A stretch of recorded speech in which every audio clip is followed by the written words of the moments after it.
Yo, what is up, everyone? Prize Picks just released their MMA lines for this week. So I'm going to be taking you through a fantasy score that I really like. And we're going to be fading Sean Strickland. Now, I love Sean Strickland. I think he has a really entertaining personality. He's a solid fighter. He's fun to watch.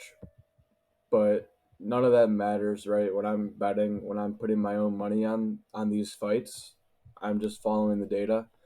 I'm trying to make money. I'm not betting with my gut.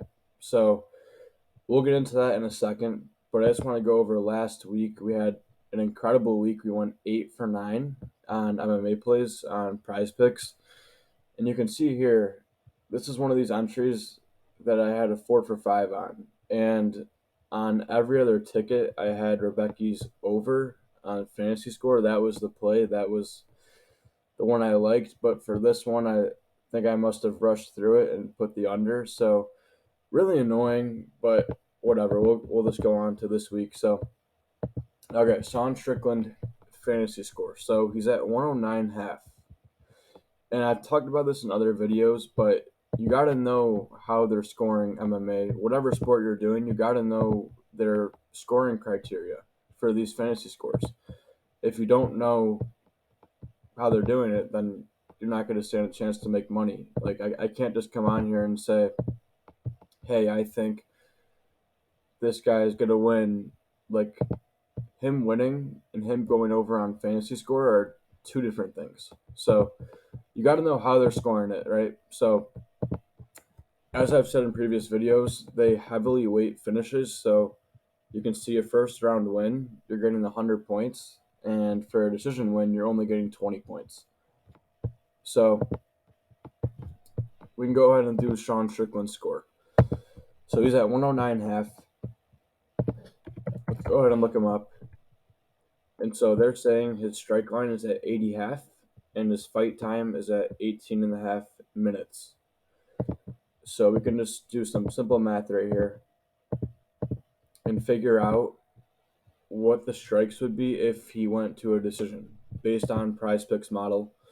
And the reason why I'm trusting their model somewhat is that the bottom line is they make money off of the majority of their customers. The majority of their lines are good. So assuming their model is correct, right, we can assume that in a decision, Sean Strickland is going to have around 108 strikes. So then we can multiply that by 0.6 because that's how they score it, right? 0.6. And then we can add 20, assuming he wins the decision because he is a minus 170 favorite. He's at 84. So, like, no amount of defended takedowns. Um, like, this, it should be very clear that 84 and 109, there's obviously a huge discrepancy. So, the other thing you have to figure out is, hey, what are the odds that Sean Strickland gets a finish? Because obviously, if he's getting a finish, he's going to score a lot more points. And we can see here he's plus 210. So he's really not likely to get a finish. So, long story short, the under is the play here all the way because either this fantasy score is way too high or this strike line is way too low. So if you think that Prize Picks strike line is way too low and they're way off, then hit the over on strikes.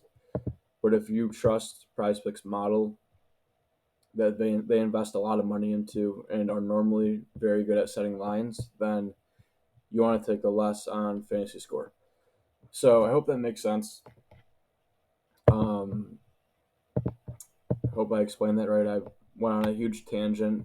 But yeah, I hope I got my point across. Sean Strickland under 109.5 fantasy score. That's my play of the week.